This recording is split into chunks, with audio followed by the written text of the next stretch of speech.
Good morning for me, good afternoon for you. Welcome back to today's video. Now we actually have a shop vlog on tap today. So right now I'm actually currently in my Honda Civic and I'm driving to my parents' business because I'm calling it tire day at THR. So basically what I'm doing to start today's video is I'm gonna be doing tire and wheel inventory for what we have before our season starts. See, with Carly and I both running, it's gonna be super important that we have it kind of organized on what wheels are gonna be more hers, what wheels are gonna be more mine. And also during the off season, because we know that rubber might be hard to get throughout 2022, we just don't know what the circumstances exactly are gonna look like. So we have been ordering some tires throughout the off season as well as ordering wheels. And just last week, the rest of our stuff came in. So now I can kind of line it all out in front of me. See, I'm a very visual person, so I have to literally put everything out on the floor and then go through and count it. If things are spread out or unorganized, I just can't do that.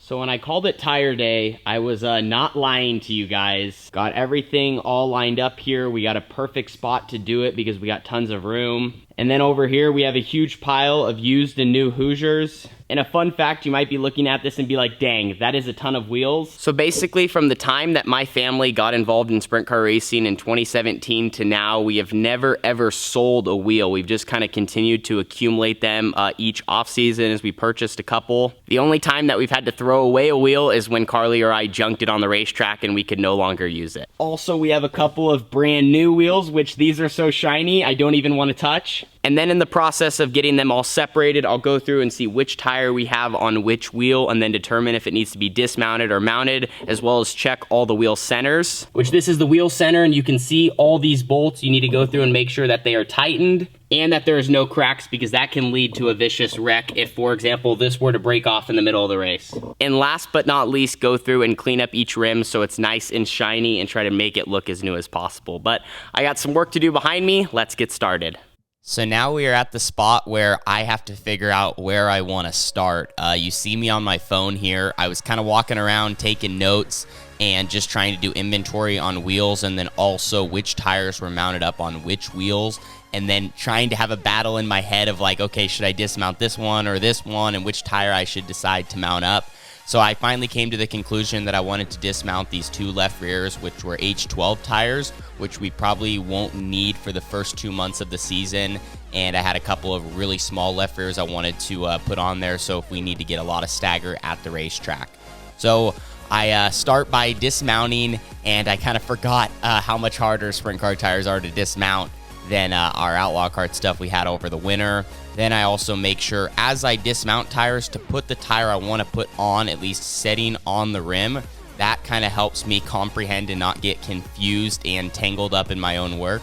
Now also in the process of doing this, I was trying to make sure I made each wheel look a little bit nicer than before, so just cleaned up all the small areas and places that sometimes can be hard to get when it's all together. And then the other thing I was trying to check off each time I mounted and dismounted a tire was checking the wheel center to be properly tight.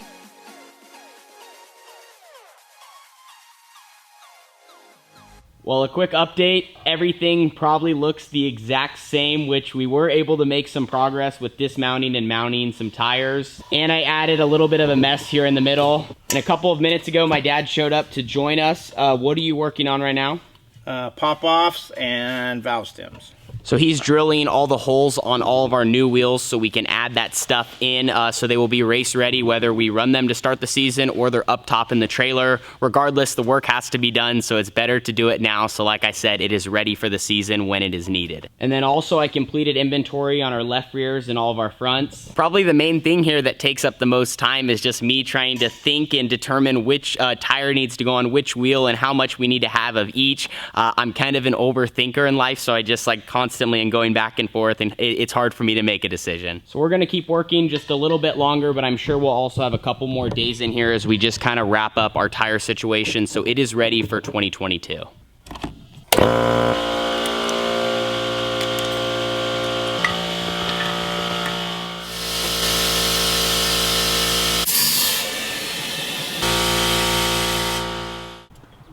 Well, a fun little day of work here at THR. Worked on tires and wheels. You guys probably were wondering where Carly was at for all the fun. And she's actually a trooper. She's working at the family business today, so she was not able to join me, but I think we're probably gonna come back tomorrow and kind of just continue the process that I did today. And being thorough is exactly what we're trying to do. The more time we put in now, the better chance we have at success on track. But anyway, we're gonna head back to the race shop, and I have something that I wanna show you when we get there.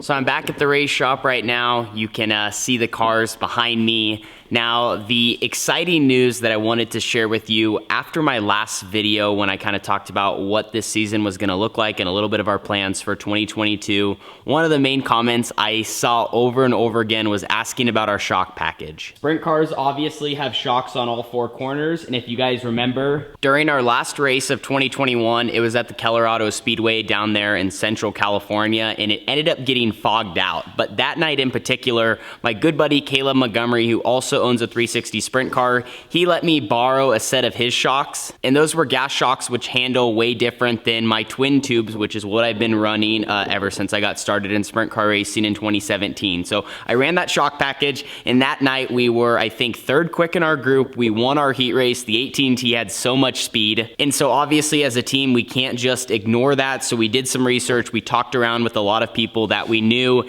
and this season we now have a new shock package for my car. So for this year, we have switched on over to factory cane shocks, and these things are absolutely beautiful. So they are gas, just like the set of shocks that I ran at the end of 2021, and they are also rebound adjustable. And I think this is gonna be a great move for our team. Obviously, FK is one of the most well-known brands in sprint car racing. They are known for their great product, their customer service. Dad, didn't Willie say you could call him anytime you need? Anytime, which is huge because if you need help, you know, you can reach out to them at the track in the shop and they will walk you through their product. Now, one of the main deciding factors on why we decided to go with FK, we did our research, you know, we asked around, I talked to all my buddies, and then also when I was at the World of Outlaw race up at Skagit, I looked down the pit area and you had a huge line of all these full-time Outlaw guys, and what did most of them have on? It was this brand right here. And on top of that, and I don't even know if I said this in the podcast, but when I was up at Skagit, David Gravel actually stopped by my pit. He was checking out my fire suppression system that I had on the 18T. But as we just kind of got to chatting about social media, about racing, the sport in general, his biggest piece of advice for me and my team and my equipment was, you know, if you want to compete with these guys, you really got to make sure you have a good set of shocks. And him and I both agreed. You know, he said specifically he had ran the shocks that I had on for last year before, and he said they're not bad. You know, they have a lot of potential, but if you can, Factory Cane just has such a good product, and it just seems like they're at the top of sprint car racing right now. So if you can get something that feels comfortable, get a good package that fits for our team, it really could just elevate us and give us a better shot as we're trying to compete with some of the best sprint car teams in the United States and in the world. One thing I did say earlier, but you might have missed it, is this new shock package is all adjustable. So it's like having multiple different shocks all in one corner, whereas what I used to have was all non-adjustable. So for example, if we had a left front shock, we didn't like the numbers on it, we didn't like what it was doing to the car, we had to go and get a different shock out of the cabinet, where with these we can just adjust it right there on the car and we never even have to take it off. So I'm stoked about that. It should be much easier, efficient, and quick at the track. So at the end of the day, it's just a little bit of a different way of doing things on our cars, and I'm really excited to see how they run once we get them all bolted on. You ready for the season? Ready. So here in the next couple of weeks, these will be on the 18T. So all of us at THR are ready for this upcoming race season. It is just weeks away, and we got to finish up with just a little bit of last minute work on the cars before they are ready to hit the track. We will see you guys all in the next one, and thank you so much for watching. Deuces.